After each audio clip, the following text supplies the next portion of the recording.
François Hesbourg, bonsoir. Bonsoir. Vous êtes conseiller spécial à la Fondation pour la recherche stratégique et vous publiez Comment perdre la guerre contre le terrorisme. C'est chez Stock et c'est un livre coup de colère contre, entre autres, ce que vous avez identifié comme étant des défaillances dans la gestion par les autorités des attentats du 13 novembre. Quelles sont-elles, ces défaillances? Par exemple, au Bataclan, il y a des choses qui auraient pu mieux se passer, selon vous? Enfin, on aurait pu mieux gérer cette affaire? Alors, la réponse honnête et modeste, c'est on n'en sait rien. Et c'est ça qui me met en colère. Ce n'est pas le fait qu'il y ait eu des défaillances. La perfection n'est pas de ce monde. Ouais.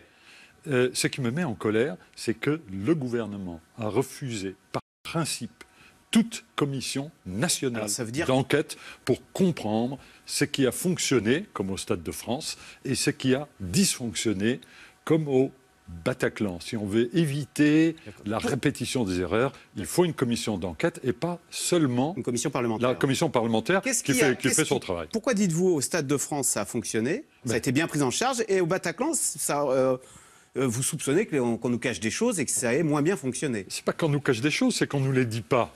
Ce n'est pas la même chose. Moi, je ne sais pas ce qui s'est passé au Bataclan.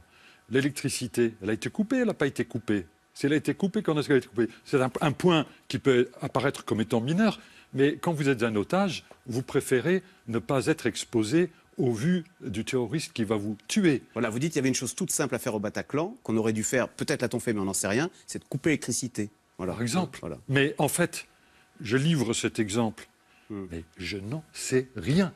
Et c'est le fait de ne pas savoir qui me met en colère. Au Stade de France, ce qui s'est passé, excellente organisation de la part des stadiers pour assurer la sécurité aux entrées, comme d'habitude. Ça veut dire quoi, ça? Ça veut dire que les terroristes ne pouvaient pas rentrer? Pourquoi? Tout simplement parce que si vous essayez de rentrer une batte de baseball ou une bouteille de vodka au Stade de France, vous n'y arriverez pas, et pas plus avec une Kalachnikov ou une ceinture d'explosifs. Ça, pour y avoir été, même les enfants de 5 ans, on leur fait des palpations jusque dans les chaussettes. Mais bien sûr, c'est ce qui s'appelle la préparation. Ouais. Et quant à la conduite de crise, la décision de ne pas interrompre le match était une décision brillante. Pourquoi? Formidable. On a évité le mouvement de panique.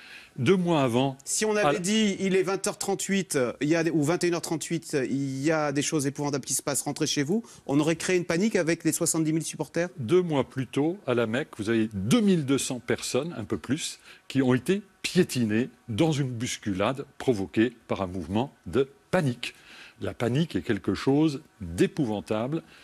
Ce piège-là, il a été formidablement déjoué par les autorités du stade et les autorités politiques qui étaient sur place. Donc bravo pour le Stade de France. En matière maintenant d'information, est-ce que là aussi, il y a des choses à améliorer? Écoutez... Parce qu'il y a eu des rumeurs, je me souviens, on avait les alertes, fusillade aux Halles, etc. Même les Belges dont on se moque tout le temps, souvent à mauvais escient d'ailleurs, avaient, lors des problèmes à Bruxelles, avant les attentats et pendant les attentats, ils avaient une plateforme Internet de crise qui donnait des règles de comportement aux gens, soit de façon directe, à travers des FAQ, comme on dit, soit en réponse aux questions des internautes.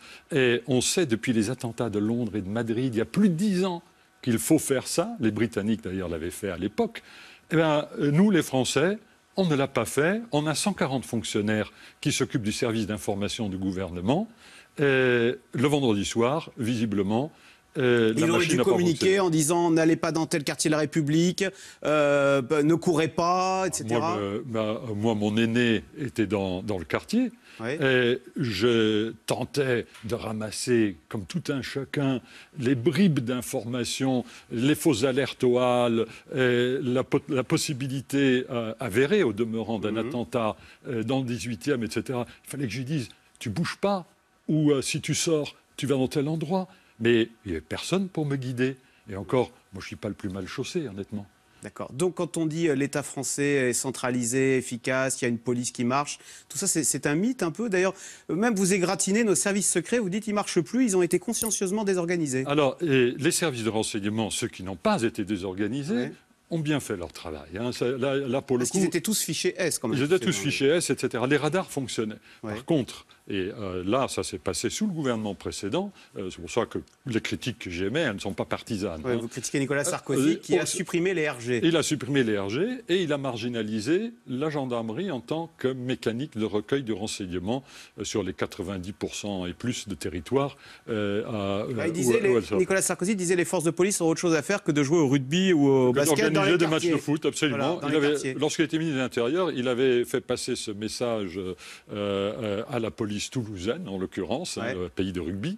Et ça n'était pas très malin, honnêtement. Pourquoi alors Parce que vous vous coupez du renseignement de proximité. Si vous voulez savoir si Dumoulin ou Duchemol a quitté le quartier bidule pour aller se planquer dans tel autre quartier, il y a plus de chances pour que vous le sachiez par des gens du cru qu'à partir de satellites d'observation et de superordinateurs de recueil des conversations téléphoniques. Or, vous rappelez que ces renseignements très efficaces de la base nous ont permis d'éviter, vous dites, des attentats. Alors, le marché de Noël à Strasbourg, l'ambassade des États-Unis. En fait, ce n'était pas un hasard. Pendant des années, on a évité les 13 novembre. Pendant plus de 15 ans, on a évité tout attentat abouti, mortel, sur le territoire français métropolitain entre 1996 et l'équipé de Mérin en 2012. Alors, votre coup de colère va plus loin. Il va également sur la réponse suite à ces attentats. Vous dites on perd notre temps. Alors d'abord, l'état d'urgence, là, on le prolonge. C'est quand même utile. On va le prolonger jusqu'au 30 juillet précisément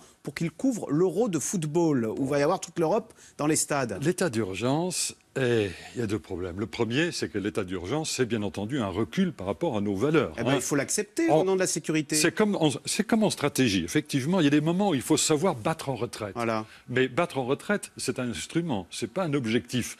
Si on se cantonne à rester sur le recul, eh bien, entre guillemets, on fait gagner les terroristes. Donc, en faire un État permanent, c'est faire gagner, non pas nos valeurs, mais les valeurs de ceux qui nous attaquent. Mais être plus ferme, être plus dur face aux terroristes, c'est pas une stratégie efficace pour lutter contre ce terrorisme? Alors, c'est comme un couteau. Lorsque votre couteau est bien aiguisé et que la personne qui est menacée avec le couteau ne s'y attend pas, ça peut être un instrument très efficace. Par contre, si vous avez affaire à quelqu'un qui s'attend à ce que vous sortiez votre couteau, et si en plus votre couteau a une lame qui a été émoussée, ça ne marche plus du tout de la même façon. Les terroristes, comme d'autres criminels, s'adaptent aux situations d'exception. Au début, ça marche très bien. Ensuite, ça perd son efficacité. Les dictateurs connaissent eux aussi le terrorisme. Même sous Franco, il y avait du terrorisme au théâtre. Franco, Poutine, que sais-je. Il n'y a pas que les bisounours qui ont droit au terrorisme. Il y a même les mots qui vous agacent. Vous dites qu'il ne faut pas dire la guerre aux terroristes parce que ces terroristes ne sont pas des combattants, ce sont des criminels. Est-ce que vous ne jouez pas sur les mots, là? Ben oui, je joue sur les mots. Et comment? Parce que c'est leur faire trop d'honneur que de leur dire qu'ils mènent une guerre? C'est leur servir la soupe. Ça facilite leur recrutement, ça facilite leur motivation, ça justifie toute la logorée de Daesh, de l'État islamique, qui dit « vous êtes les combattants de l'islam ». Non, ce ne sont pas les combattants de l'islam, ce ne sont pas les guerriers d'une armée, d'un prétendu État.